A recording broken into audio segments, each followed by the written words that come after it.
O mercado das criptomoedas ainda causa dúvidas, interesse e também desconfiança. O que está por trás dessa moeda dos dias de hoje? A gente começa agora o Economia na Real, comigo, Adailma Mendes. Eu lembro a vocês que a gente tem esse encontro marcado todas as quintas-feiras para falar de um tema que está quente aí no cenário econômico. E já que criptomoedas não sai do palco, né, sempre aí entre os trends, as maiores buscas aí pelo mundo, a gente traz esse tema hoje também. Lembro a vocês que a gente está ao vivo no canal do Povo Online, tanto no YouTube, no Facebook e no LinkedIn. Então, você que nos acompanha, manda o teu comentário, a tua pergunta e participa aqui com a gente. Para falar desse tema aí, desse mercado de criptomoedas, cheio de oportunidades e riscos também, a gente recebe aqui o Allan Kardec, ele que é responsável pela área de estratégia na Blockchain One e também um dos fundadores do projeto Wikis, né? A gente vai falar um pouquinho dele aqui também. Seja bem-vindo, Allan. Obrigado, Daí. Boa noite para todos. Conosco também o Paulo Nascimento, o Paulo que é responsável, especialista por proteção de dados na Morphos. Seja bem-vindo, Paulo. Boa noite, Adailma. Boa noite, professor Allan. Boa noite a todos os ouvintes. E a todos que nos acompanham, sejam bem-vindos. Quero começar essa conversa aqui com vocês falando de uma operação que hoje, inclusive, entrou numa segunda etapa da Polícia Federal, chamada Criptos, né? Teve até uma brincadeira já com ela, né, que essa região dos lagos no Rio de Janeiro estaria virando o Egito, né? Por que tem essa operação, né? É colocado uma oferta em criptomoedas e algumas pessoas estão se interessando e acaba que cai em um golpe, na verdade, né, indicado como aquele golpe da pirâmide, né? Gostaria que o Paulo começasse a comentar aí para a gente, né, o que vem acontecendo nesse caso e a atenção que a gente já tem que ter nesse uso das criptomoedas, quando se colocada aí dessa forma, às vezes, que, na verdade, é um golpe e não um investimento. Obrigado, Adailma. Boa noite a todos. A pirâmide, né, ela tem acontecido cada vez mais, né, ela não é um golpe, né, novo, como existem outros golpes também, Adailma, professor Allan, ouvintes. Então, o que acontece? Hoje, a gente estava até falando um pouquinho antes de começar aqui a nossa live, dessa sede, dessa vontade, né, de as pessoas, de que consigam, de uma forma rápida, sem um retorno, né, sem ser um retorno, essa promessa de um retorno garantido, sem risco, essa facilidade de ganhar um dinheiro fácil. Então, assim, a questão da pirâmide, ela é aproveitada, né, pelos cybercriminosos, pelos golpistas, justamente para isso. Tentam ludibriar, o que a gente quer falar daqui a um pouquinho. Hoje, a grande questão, existem questões técnicas que a gente precisa estar se preocupando, né, que a gente depois vai falar um pouquinho mais, mas aqui o comportamento, né, o comportamento nosso como usuários, como consumidores, ele é relevante. Então, a gente não pode, como usuário, estar recebendo ou clicando em qualquer tipo de informação sem os devidos cuidados, né? E essas promessas vantajosas, esses criptoativos novos, inovadores, a gente precisa, que a gente estava falando aqui um pouquinho sobre educação. A educação e a mudança de comportamento, ela é essencial para que a gente possa evitar golpes como esse. Existem outros golpes também, mas esse é um que tem se aproveitado da questão da criptomoeda, do Bitcoin, de outras, né, para poder trazendo uma imagem, uma facilidade de ficar rico, de receber esse retorno sem risco. Não existe nada sem risco, né? Então, a gente precisa realmente ter alguns cuidados, né? Desde análise de onde eu estou recebendo isso, esse e-mail é um e-mail confiável, eu posso clicar nesse e-mail, eu estou compartilhando essa informação que eu recebi com alguém, de quem eu recebi, a checagem. Hoje a gente tem alguns órgãos oficiais, o próprio Banco Central, a gente tem a CVM, a gente tem informações da própria Receita Federal e sites seguros que a gente pode consultar. Então, a questão é essa, recebeu algo de promessas fantasiosas, riscos zero e vantagens absurdas, já começa a desconfiar, né? Essa aí eu acho que é o principal ferramenta nossa, comportamento. Mas a gente olhando para essa questão das criptomoedas, né, assim, o Alan vivencia isso aí no dia a dia, né, as criptomoedas, elas dariam uma facilidade, né, para serem utilizadas, né, como atrativo para esse tipo de golpe? Primeiro, agradecer o convite, né, agradecer a presença do Paulo, da Ilma, boa noite a todas e a todos. Olha, nós costumamos dizer que esse mercado, nós temos um grande desafio agora, que é um desafio global. Esse desafio, ele se torna urgente por conta de uma transição econômica que o globo está vivendo, tendo em vista a pandemia. É muito importante a gente considerar alguns aspectos em torno de tudo que foi construído sobre as criptomoedas.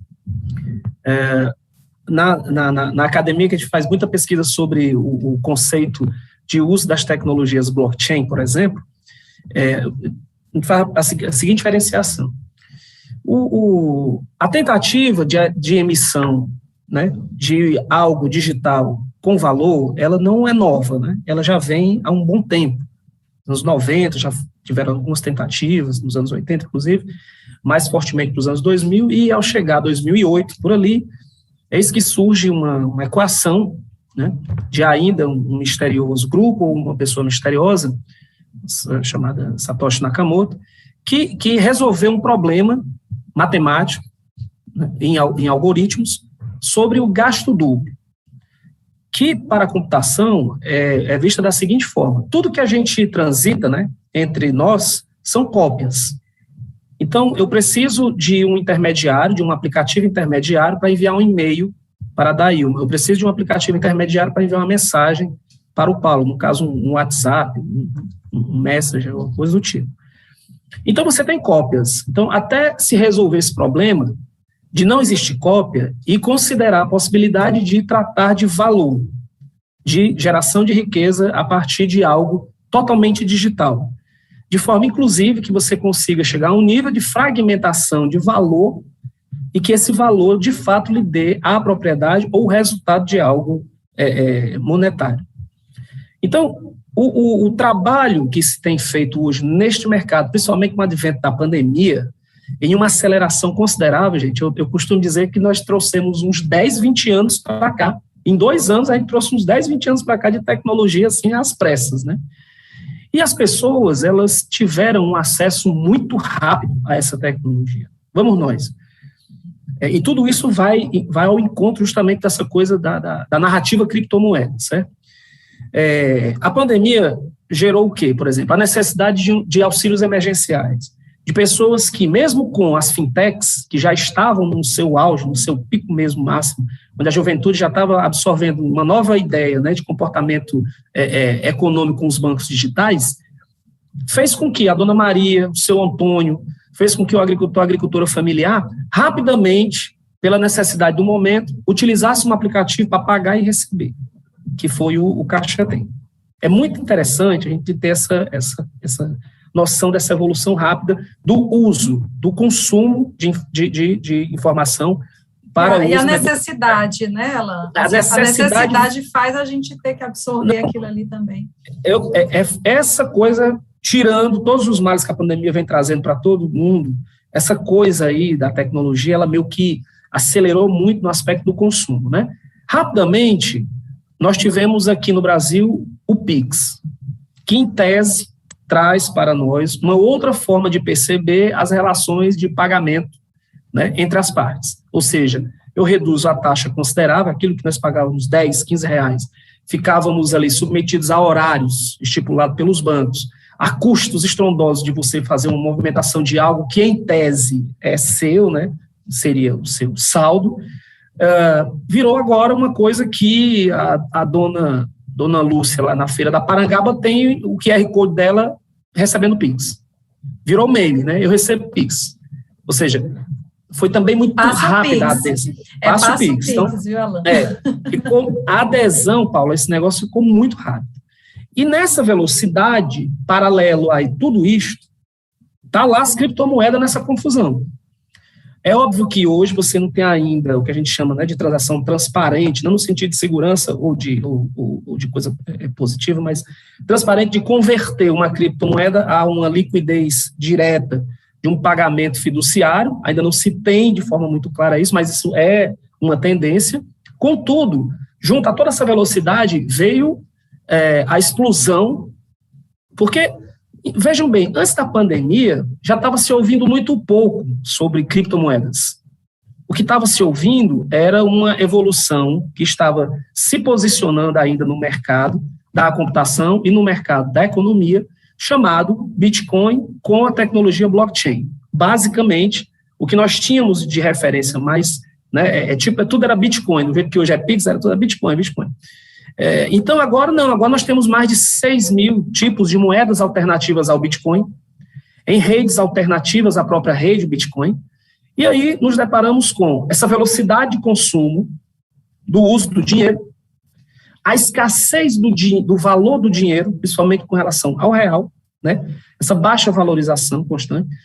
A pandemia também fez com que a economia, de fato global, ela tivesse um baque considerável, ao ponto de alguns países, mesmo que emergentes, optassem por economias alternativas à moeda fiduciária, pela quebra mesmo, né, dos seus fundos, pela quebra de toda a sua riqueza, e que é o caso hoje do Panamá, é o caso hoje de El Salvador, né, entre alguns outros que estão se posicionando aí para isso, eles usando Bitcoin, porque agora nós vamos começar já a transição do real digital. Pois bem, e no meio dessa... E temos o Open Bank, né, também, Alan. Isso, e aí, até chegar o real digital, ainda tem esse Open Bank que vai, né?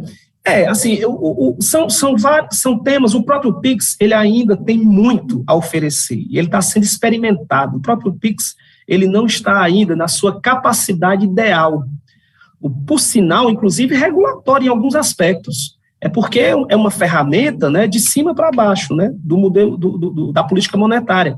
Mas ele ainda vai ter muito a oferecer, em se integrar com várias outras plataformas. Pois bem, e nisso aí, a facilidade, e aí eu concordo com o Paulo, que nós temos um déficit cultural de fazer investimento. Eu não sou do mercado de investimentos, eu não sou do mercado da economia, mas nós trabalhamos com a infraestrutura que mantém esse novo mercado, que é a tecnologia blockchain, por conta de toda a sua segurança, imutabilidade e várias outras questões aí que ela proporciona.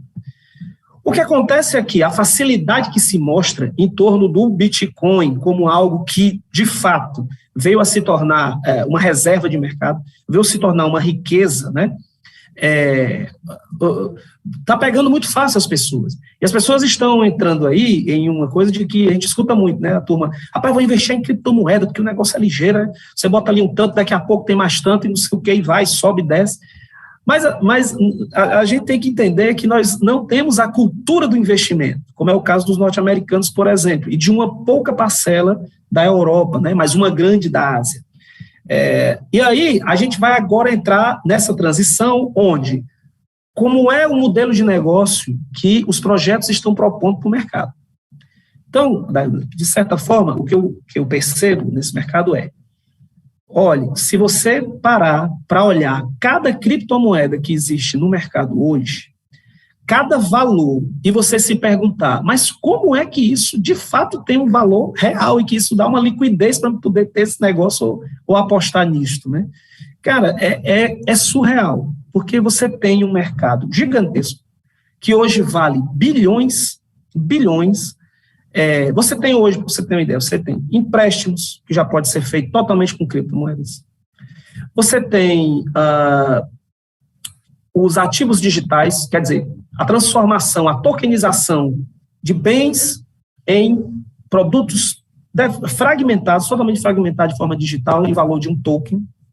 Você tem hoje os fan tokens, com relação aos jogadores de futebol, que não deixa de ser uma ação ativa, né, de valor. Você tem também os swaps, as trocas rápidas de cripto. Você tem hoje um dólar, que é o DAI, é um dólar que não é dólar e que vale $1. Porque ele é algo que vale $1 sem ser emitido por um banco central. E é hoje uma das stablecoins mais comercializadas, ao ponto de ser mais em conta do que a sua ida na casa de campo para trocar o real em dólar. Agora, então, nós temos, né, o desafio é grande, entendeu? Para você encaixar tudo isso. Tentando até fechar mais em cima dessa questão dos riscos, né? A própria CVM também colocou aí, com a valorização de 59% este ano, né, no Bitcoin, um número que 43% das práticas criminosas no Brasil estariam envolvendo, né, o argumento, né, de ter criptomoedas, né? Você, então, quero que o Paulo também comente, isso vem de um desconhecimento ainda nosso, né, de um melhor entendimento de como é que funciona esse mercado?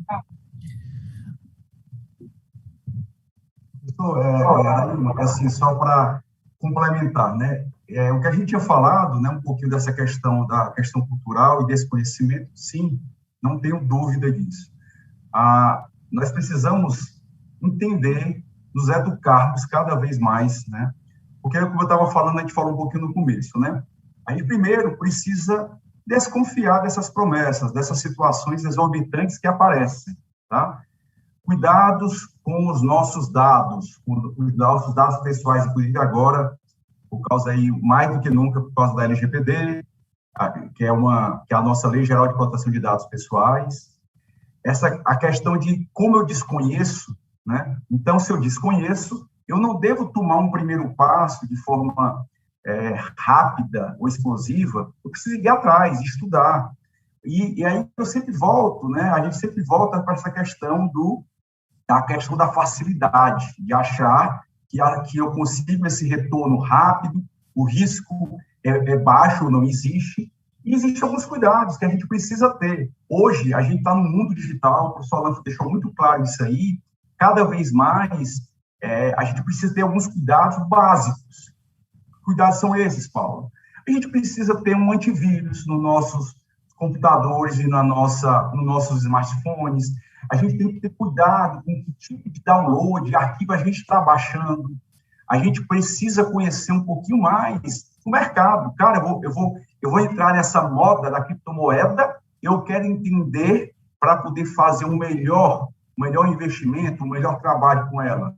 Então, assim, são uma série de fatores necessários para que a gente possa minimizar uma situação dessa, né, de risco, porque é uma realidade que ela não vai mais voltar. A cada vez mais a gente vai ter uma situação, e as situações a nível digital, tá?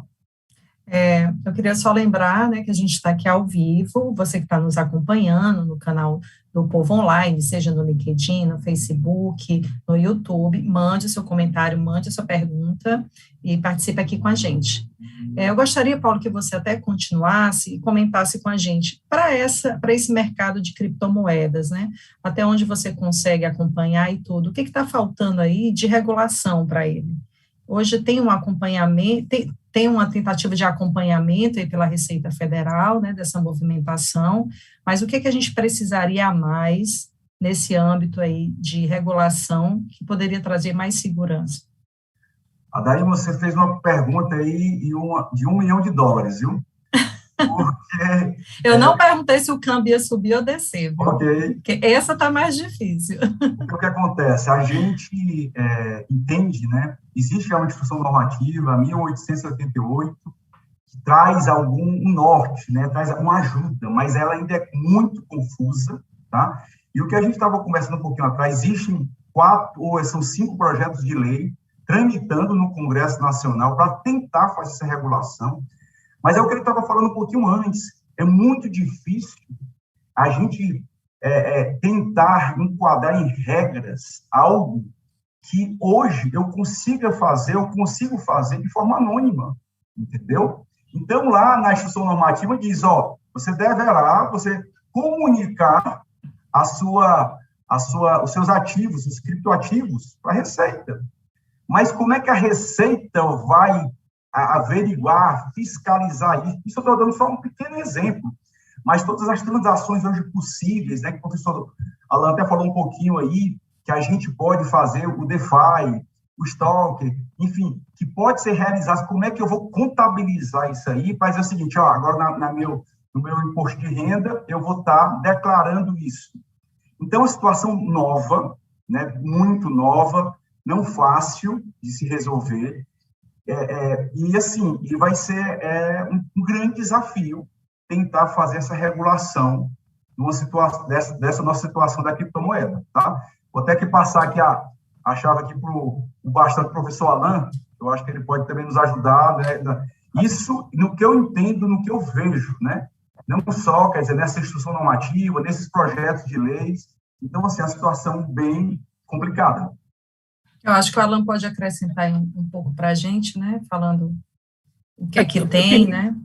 Primeiro, assim, eu sempre fiquei muito surpreso em saber que só vieram descobrir realmente falcatrua depois das criptomoedas, né?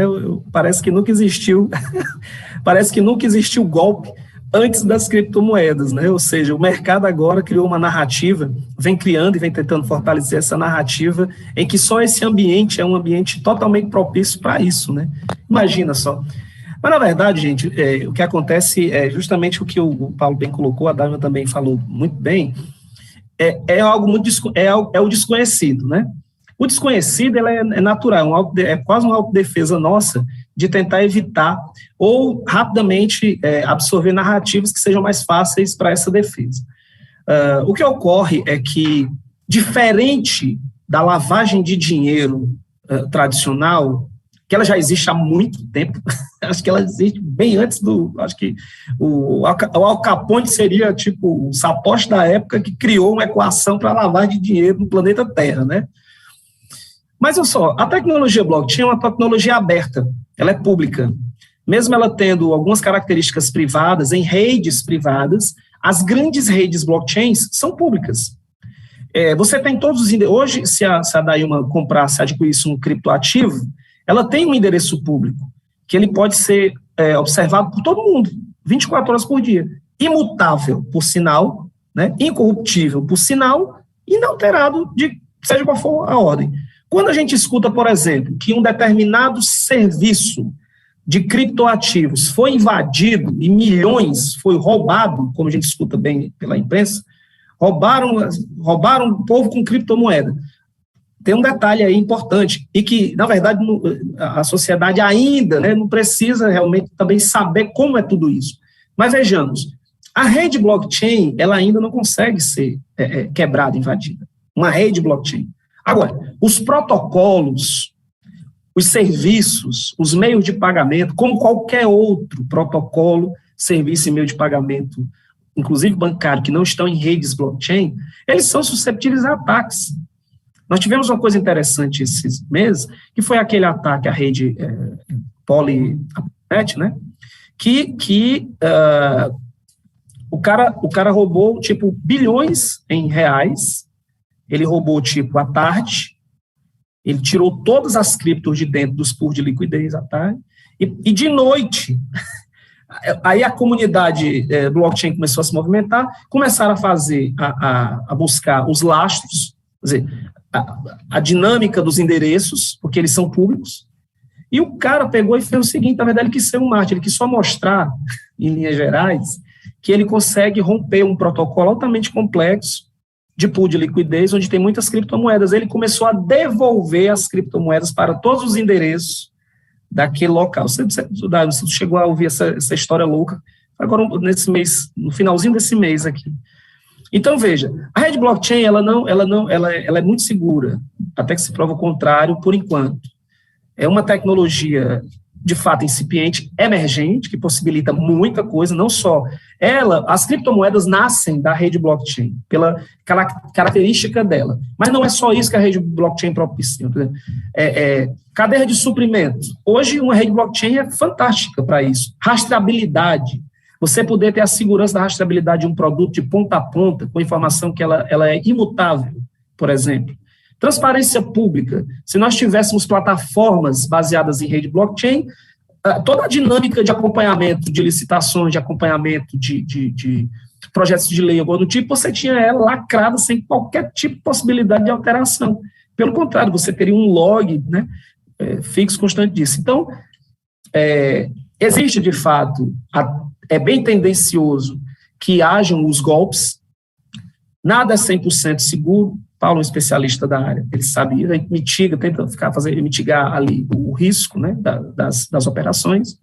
Agora, a gente não pode jogar toda essa parcela negativa em cima do mercado de criptoativos. Nós temos muitos profissionais competentes, rigorosos, muito compliance, inclusive, muito mais complexo do que o compliance natural hoje do mercado tradicional, e nós temos evoluções, ao ponto de que a regulação, nesse aspecto, de fato, ela tem um papel fundamental, mas vai ter que correr muito.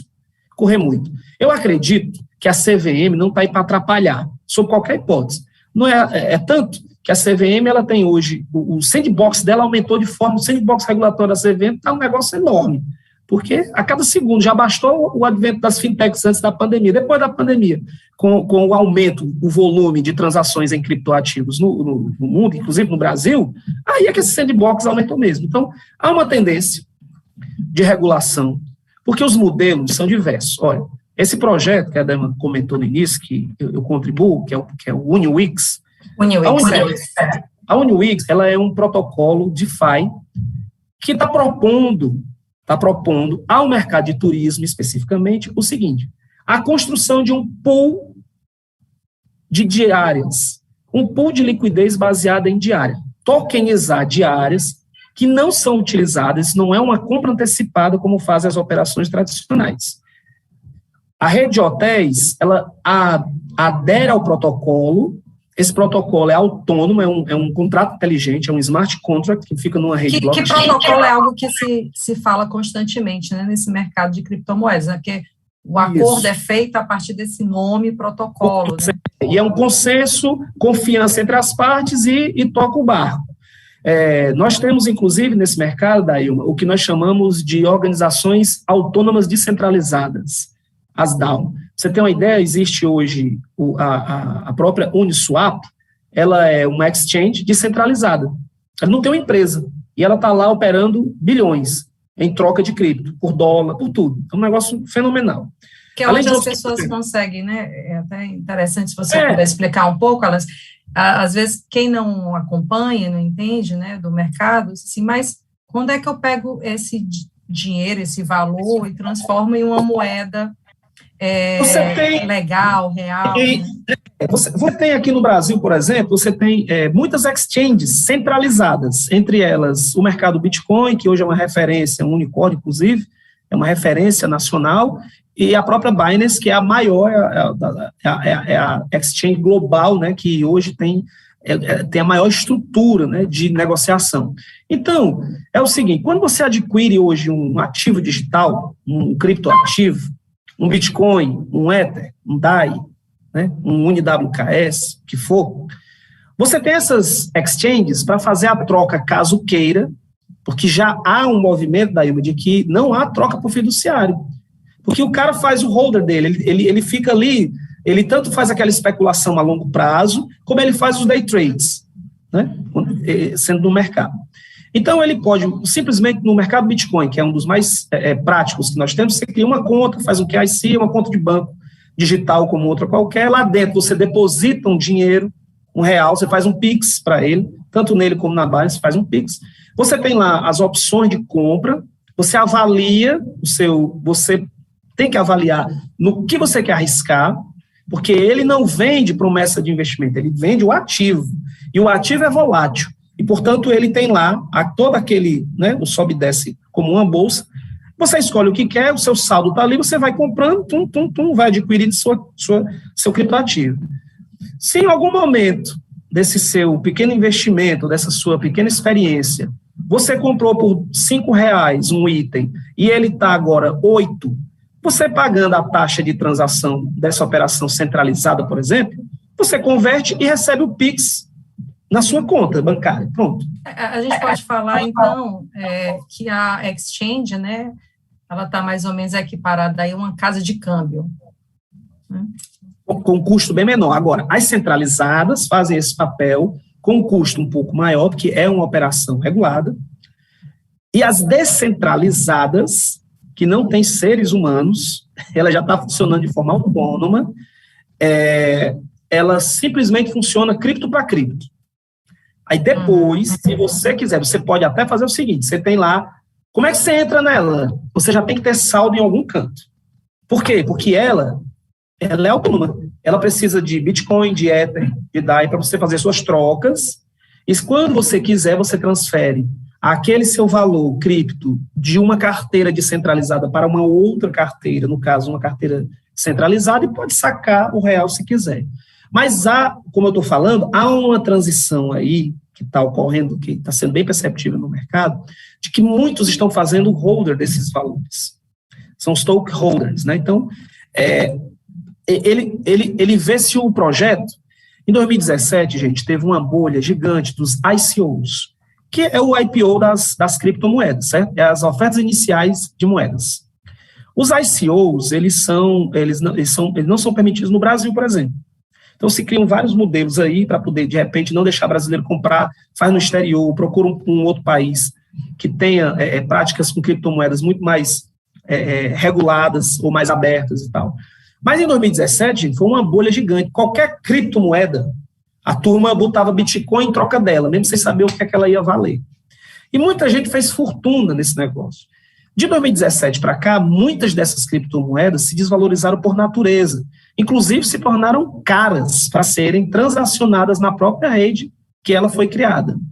Então, agora, neste momento de 2020 para cá, com as finanças descentralizadas, o mercado está procurando projetos que tenham o que ele chama de lastro. Na verdade, é um projeto capaz de dar liquidez. Então, aí começa a brincadeira que fica legal, porque tem gente pegando prédios e mais prédios, tokenizando para fazer pool de liquidez com tokens que representam esses valores desses prédios.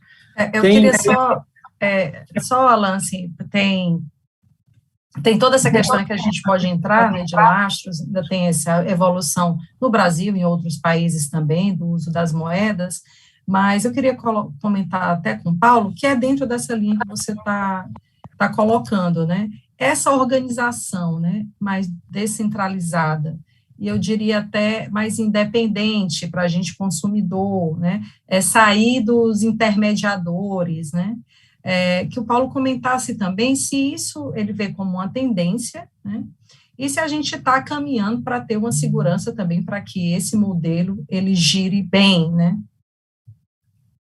Esse é o desafio. A tendência é exatamente essa, né, para que a gente possa cada vez mais nos tornarmos independentes. Só que, ao mesmo tempo, né, quanto mais liberdade, né, maiores cuidados a gente deve ter, né? Corroborando um pouquinho com o professor Alan falou, né, teve um caso também da Colonial Pipeline, né, uma grande empresa americana de oleoduto, né, que houve um ataque de ransomware, né, do FBI, ele conseguiu rastrear e chegar, inclusive, recuperar mais de 2,3 milhões de dólares, né. Aí entra exatamente um pouquinho o que o professor falou. A solução, o algoritmo do blockchain, ele é seguro, até que se prove o contrário. O que se especulou, tanto alguns especialistas, foi que os serviços, os protocolos, houveram falhas, que a gente chama de vulnerabilidades, oportunidades para que a gente possa realmente quebrar ou invadir aquele sistema ou aquela infraestrutura, né? Ou então, ainda mais comum, quando a gente fala de criptomoeda, a gente está falando lá da questão da nossa chave, né, da nossa senha, da nossa chave privada. Se essa chave privada ela não for protegida, se ela não for criptografada, se eu não tiver o cuidado com ela, além de ficarmos sem conseguir resgatar, né, o valor investido nas criptomoedas. Que existem relatos, né, de quem perdeu a chave. Então, assim, pode ter havido um descuido, né? Então, é sempre aquela questão ainda humana, né? O meu descuido em não cuidar da minha senha, o meu descuido em não cuidar da minha chave privada, né? O servidor que estava distribuindo, né, os bitcoins, as criptomoedas, né? Ele estava com vulnerabilidade. Então, essa questão de independência, de cada vez mais a gente poder fazer e executar, ela vai acontecer sim. Mas aí entra o que a gente tem falado desde o começo, a preocupação, né, dos nossos ouvintes, aqui dos usuários, cada vez mais os consumidores se atualizarem, buscarem entender o que estão fazendo, para que não caiam em golpes, e são muitos, né? Saiu uma pesquisa agora, no começo do primeiro trimestre desse ano, o percentual foi altíssimo de golpes, né? E atrás até um pouco, o Alan falou um pouco, da questão pejorativa, né? Como se só houvesse golpe, né? Com a questão da criptomoeda, do Bitcoin. Não, a gente fala aqui que tem phishing, tem vários tipos de ataques, tem de tudo. O Hensel hoje, além de ele estar criptografando dados, né, das empresas, né, ainda tem a questão da dupla extorsão, ele criptografa, você paga em moeda digital, e depois ainda, quando ele libera, eles são cybercriminosos éticos, né? E aí, quando você paga, ele esqueceu de te avisar o seguinte, ó, agora você tem que pagar, agora por causa da LGPD e da GDPR, você agora precisa me pagar para eu não publicizar os dados pessoais dos teus colaboradores, dos teus clientes, né? Então, a coisa, assim, cada vez mais a segurança da informação, esses cuidados, de atualizar, aquelas atualizações chatas do nosso Windows, do celular, dos aplicativos, é o mínimo. Um antivírus atualizado, isso é o mínimo, né, que a gente tem que ter a nível de ferramenta. E, mais uma vez, e o principal, essa educação, buscar conhecer, para que a gente não caia de forma tão fácil, né? Inclusive, a gente tem abordado bastante, né, no povo, essa questão da Lei Geral de Proteção de Dados, né? Hoje mesmo a gente saiu aí com um especial voltado para o consumidor, para entender onde é que ele tem direitos, algumas dicas, né? Acho que isso aí vai passar realmente por tudo que a gente dá acesso e não só as questões financeiras, né? E aí eu queria lembrar que a gente está ao vivo, você que está nos acompanhando, mande seu comentário, a sua pergunta, e eu queria já colocar aqui um questionamento da Sâmia Mesquita, ela mandou via LinkedIn, ver se o professor Alan consegue aí nos dar um pouco de luz sobre o assunto. Como se vê o encarecimento de placas de vídeo devido à mineração de criptomoedas, né? Isso está acontecendo mesmo, Alan? Você aí do mercado, né? Como é que tem acompanhado isso? Sim, é porque a mineração, ela ainda ela tem suas limitações, principalmente as minerações de Bitcoin. Mas aí vai ter uma superação, e já está tendo, na verdade, né? Porque é o seguinte, as placas de vídeo, elas têm um papel fundamental no coprocessamento de uma máquina. Então, quanto mais você tem, você deixa de compartilhar a capacidade do seu processador, né, do computador, quanto menos ele é utilizado, e a placa de vídeo traz essa característica da leveza para aumentar a velocidade matemática do processamento da informação, ela vai se tornando de fato cara, mas ela, na verdade, ela está encarecendo, porque o mercado de games ele é tão grande quanto qualquer outro mercado gigantesco do planeta. O que encarece na mineração, na verdade, ainda para o Bitcoin, é energia. Mas que também não é necessariamente, aí é um outro debate, né, que é uma questão mais do ponto de vista da sustentabilidade, que também traz essa preocupação das minerações de criptomoedas, né, por conta do alto consumo de energia, mas há hoje já algoritmos, Daima, que estão reduzindo esse consumo de energia. Existem redes blockchains que são menos, digamos assim, não é prejudicial ter, mas elas requerem menos processamento do que o modelo tradicional das redes Bitcoin.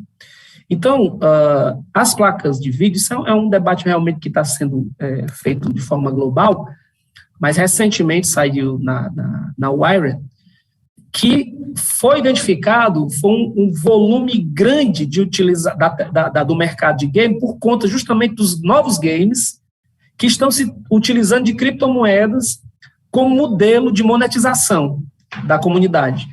Tem gente que agora está jogando e ao invés de estar comprando, o meu filho, Maria, teve uma época que ele toda vez era R$10, R$20, R$30, R$10, R$20, comprando item para montar o boneco lá de todo jeito, E agora, eles estão, na verdade, fazendo grandes competições e ganhando recompensas. E essas recompensas podem ser liquidadas nesses pools de cripto. Então, esse pico que aumentou, inclusive a AMD, tem uma nota na AMD sobre isso, o volume de transação agora dos games, há uma projeção de duplicar, ele é um dos maiores mercados aí, de duplicar por conta dessa tokenização agora monetária dentro dessas plataformas, né? Foi curiosa a pergunta, interessante. Acho que ela está acompanhando bem aí e sentindo os impactos, né, provavelmente, né? Deve ser uma mineradora ou uma gamer, né? Eu vou até chegar um pouquinho, aproveitando a pergunta da nossa... Claro. Aí, a grande questão, hoje a gente já pode, inclusive, minerar sem grandes equipamentos, né? Há essa possibilidade de mineração sem equipamentos de hardware para fazer isso, e ainda há aquele desafio. Hoje, será que você utilizar o bloqueio do meu criptoativo e deixar ele fixo para render anualmente, será que, exatamente por essas questões de dificuldade que você falou, que é da questão da energia, talvez não seja até melhor? Então, vai depender muito do protocolo do projeto. Por isso que, como tem muitos projetos que estão sendo colocados à prova, viu? Veja bem, os projetos de finanças descentralizadas, DeFi, todos eles estão em processos experimentais. Você colocou bem, por exemplo, Daima, porque assim, até então, por exemplo, tu tinha um Bitcoin, então tu guardava esse Bitcoin, uma hipótese aqui, né? E tu fica refém, basicamente, da volatilidade natural desse mercado. Mas agora você tem plataformas descentralizadas, na sua grande maioria, em que você deposita aquele Bitcoin lá dentro e tu vira um banco. É como se tu estivesse botando dinheiro para a turma pegar dinheiro emprestado. Aí tem uma outra turma que vai naquele pool, pega emprestado aqueles bitcoins e tu tá lá recebendo esses rendimentos das transações em tempo real. E depois de um certo tempo tu recupera isso. Aí, Paulo, no processamento, a mineração já foi dada. Quando o stake está em ação, a mineração já passou. Então o algoritmo, ele trava no contrato inteligente as operações. Não há um processamento constante. Apenas ele só se ativa na hora das transações. Por mais que existam muitas transações, mas o stake, ele é como se tu estivesse com ela parada na tua wallet, na tua carteira. Né? Mas, perdão, desculpa. Não, eu já ia entrar em outro tema, se você quer terminar essa questão. Não, porque eu ia pegar o gancho para dizer o seguinte, vai ter um momento em breve, por conta do próprio Real Digital, no caso do Brasil, em particular, no Brasil, certo? Até numa última contribuição para o povo, eu coloquei o seguinte, nós não estamos criando uma nova moeda ou emitindo uma nova moeda, nós estamos, na verdade, transformando o nosso fiduciário, emitido oficialmente pelo Banco Central, em algo agora 100% digital, com o mesmo valor monetário de mercado. Só que tem um ponto interessantíssimo, que se chama interoperabilidade. Quando o Real Digital tiver colocado para jogo, espero que até o final de 2022, ele vai com certeza vir, possivelmente, em uma rede blockchain. Seja ela qual for, porque essa operação só vai conseguir ser feita, obviamente, eu acredito, imagino, só pode ser feita dentro de uma arquitetura com esse nível de segurança, mas a interoperabilidade significa dizer, Dama, que logo, você, hoje mesmo, você tem plataforma, o seu cartão de crédito, ele tem lá reais, dólar, Bitcoin, Ether, tudo isso. Você vai chegar na padaria e vai comprar o pão com o saldo que você tem nessa conta, o saldo híbrido. Então, essa é a tendência, a interoperabilidade das CBDCs, das moedinhas emitidas oficialmente pelos bancos centrais de forma digital, a interoperabilidade que elas podem trazer, a grande novidade que elas vão poder trazer, é essa conexão transparente com esse mercado que, até então, tem necessidades regulatórias em determinado ponto, dentro das suas características, com essa transição do mundo real, com a feira, com a agricultura familiar, com os negócios de bairro, com tudo isso. Então, logo, essa mineração, essa transição toda, ela vai estar de forma muito mais resiliente, digamos assim, dentro do ecossistema. O que você colocou aí, assim, até introduz bem o que eu já queria colocar como pergunta, né? Essa entrada do Bitcoin, né, como uma moeda legal em El Salvador, né? O que isso representa, assim? As pessoas de lá, elas passam, então, a utilizar o Bitcoin de uma forma mais corriqueira? Como é que isso funciona, Alan? Explica para a gente. Grandes amigos que são entusiastas do Bitcoin costumam dizer que não é negócio pagar café com Bitcoin, e eu concordo. Porque o Bitcoin, ele é um ouro, né? Imagina você andar com um pedaço de ouro e estar quebrando ele para pagar um café. O que ocorre, que a gente pode ter como hipótese, né? Porque começou agora, essa coisa de El Salvador, como sendo a grande experiência real, né? Por exemplo, eu defendo que os países criem interoperabilidade e imitam moedas digitais legais e que elas sejam interoperáveis com esse nosso ambiente descentralizado, certo? Significa dizer que eu tenho uma economia, uma política monetária funcionando de tal forma que ela tem uma nova fonte de receita para gerar uma nova liquidez e novas riquezas. El Salvador, possivelmente, é uma hipótese, pode estar fazendo uma reserva de mercado. Uma reserva de mercado. El Salvador pode estar se preparando para ter a sua CBDC. A gente vai ter que esperar, isso vai ter uma maturidade grande, até porque o consumidor, eu não sei ainda até que ponto, está sendo fácil transacionar. Porque não é fácil transacionar o Bitcoin. E um valor muito alto, né? Se a gente for ver em dólar, né? Exatamente. A Venezuela, aquela experiência da Venezuela com o Petro, né, aquela moeda lastreada no petróleo, por que não deu certo? Porque não tem como. Como é que o mercado vai reagir quando o lastro... Como é que ele está lastreado, tecnologicamente falando? Então, a moeda Petro, ela não conseguiu alavancar. Ninguém comprou Petro em outros países, mesmo para especular. Foi baixíssima a adesão, né? Então, na Venezuela, para você ter uma ideia, muitas operações cripto estão rolando há um bom tempo. Muitas plataformas, a comunidade se viu numa situação de que era melhor transacionar com cripto. Não entrando aqui em qualquer outra questão da deficiência econômica que o país passa. Mas as transações, elas ocorreram independente. Então, o Estado, a priori, se ele lançar a sua... Porque não é uma criptomoeda, é uma moeda digital lastreada na política monetária daquele país. Totalmente diferente. O real digital não é uma criptomoeda. Não tem nada a ver uma coisa com a outra. Assim como a stablecoin, que é lastreada a $1, a um fundo que tenha dólares, né, ou a ativos que são transformados em ativos reais, ela é um token de valor estável.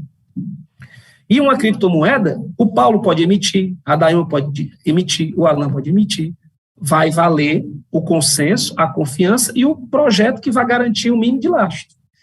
Então, El Salvador é um laboratório que vale a pena acompanhar, está sendo acompanhado globalmente, assim como os modelos de CBDCs estão sendo acompanhados, tem vários reportes trimestrais de vários países, o da União Europeia saiu recente, precisa até já disponibilizar, que é a leitura sobre as experiências e os casos de uso para esse tipo de tecnologia. Paulo, eu acho que era interessante aí, a gente está chegando mais próximo aí do fim do programa, né? E aí eu acho que o Alan também pode complementar bem. Que dicas que a gente pode dar, você principalmente olhando para a questão de segurança, né?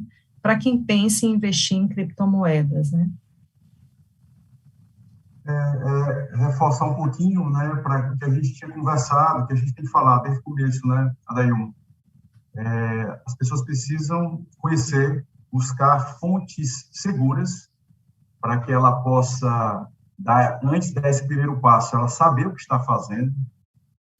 E nada, como o Alan falou aqui, nós estamos falando de mais de 6 mil, né, criptomoedas, né, então é muita opção, né?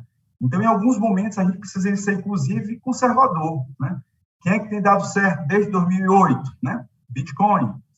É diferente, é claro que, novamente voltando para aquela questão de ficar rico rápido, dentro dessas 6 mil, mais de 6 mil criptomoedas de mercado, que estão aparecendo cada dia mais, né?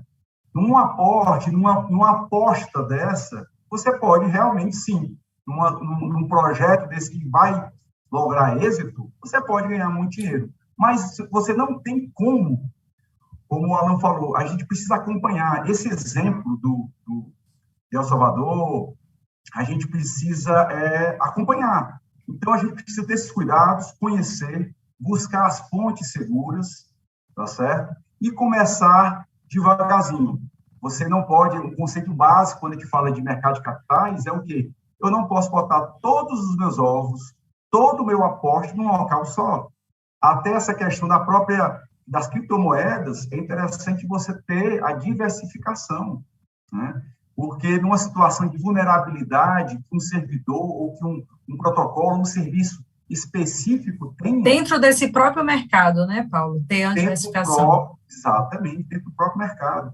E a gente vai atrás de pessoas que já falam, né, que ministram cursos, mentorias, não de agora, né, mas lá atrás, eles mostram esse cuidado, né, esse cuidado que mostram que a gente não vai conseguir essa riqueza ou esse desafio de uma vez, é um processo.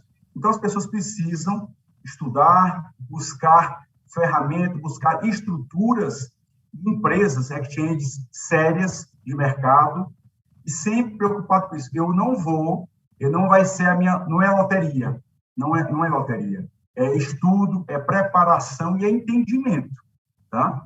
E aqueles cuidados que a gente falou um pouquinho já aqui de tecnologia, básicos, né, que a gente tem que ter, que todo usuário tem que ter, cuidado com o seu compartilhamento das suas informações, entrar em alguns grupos, normalmente grupos privados, não compartilhar informação.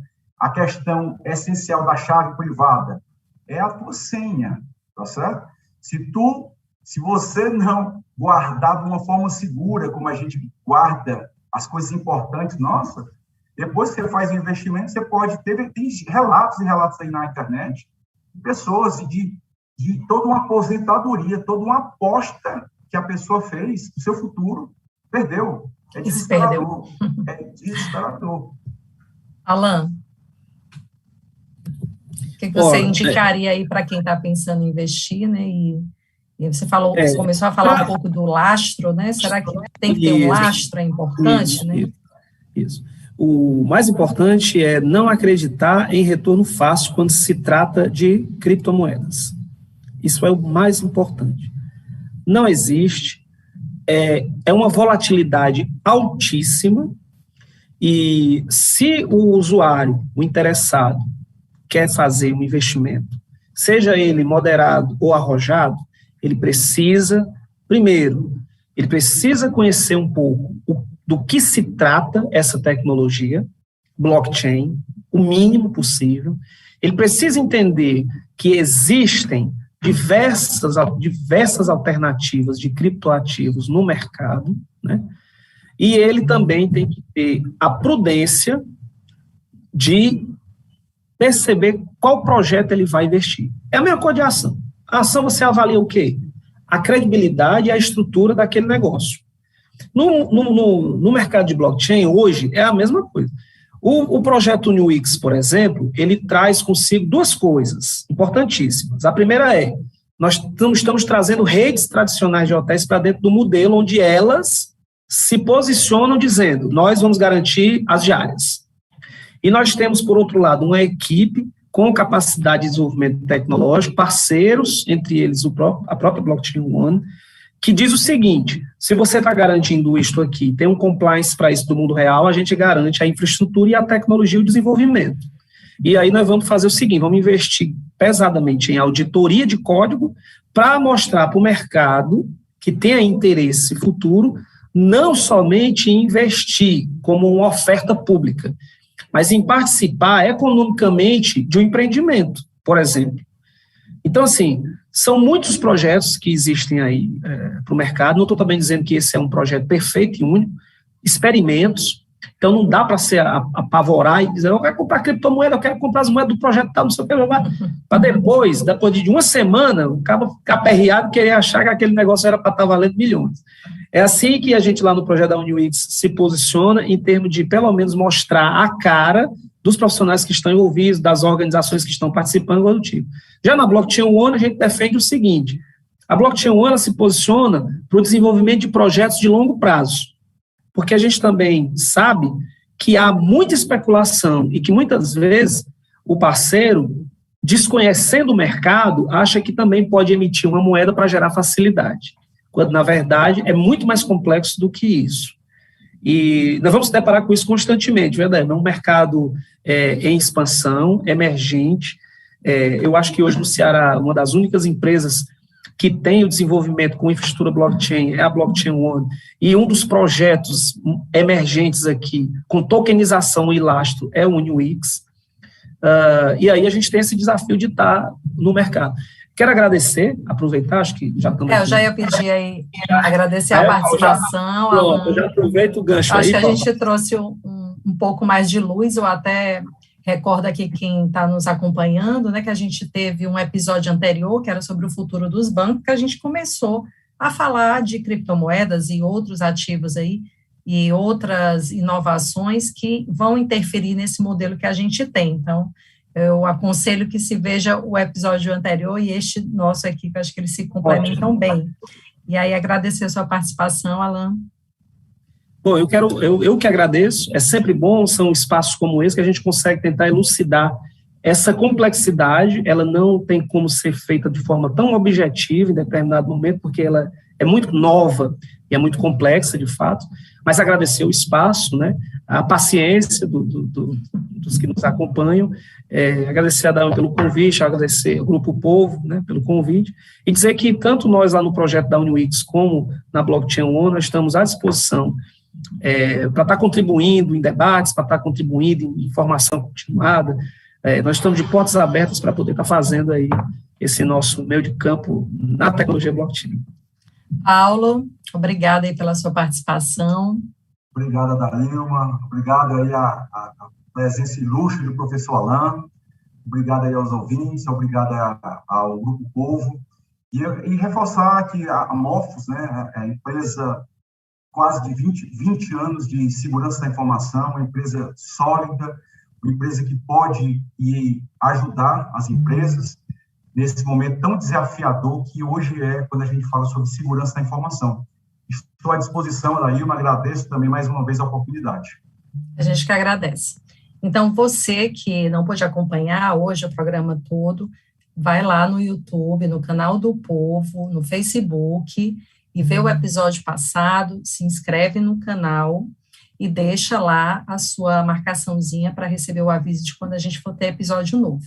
Eu lembro também aqui que na próxima semana a gente vai estar com Economia na Real, a partir das 17h30, 5h30 da tarde, para tentar trazer mais dinamismo. Você que às vezes está chegando do trabalho, não consegue acompanhar o nosso bate-papo, é uma aposta nossa aí para a próxima semana. Então, acompanhe a gente aqui na Economia na Real, sempre com um tema quente do cenário econômico. Uma boa noite, tchau e até a próxima.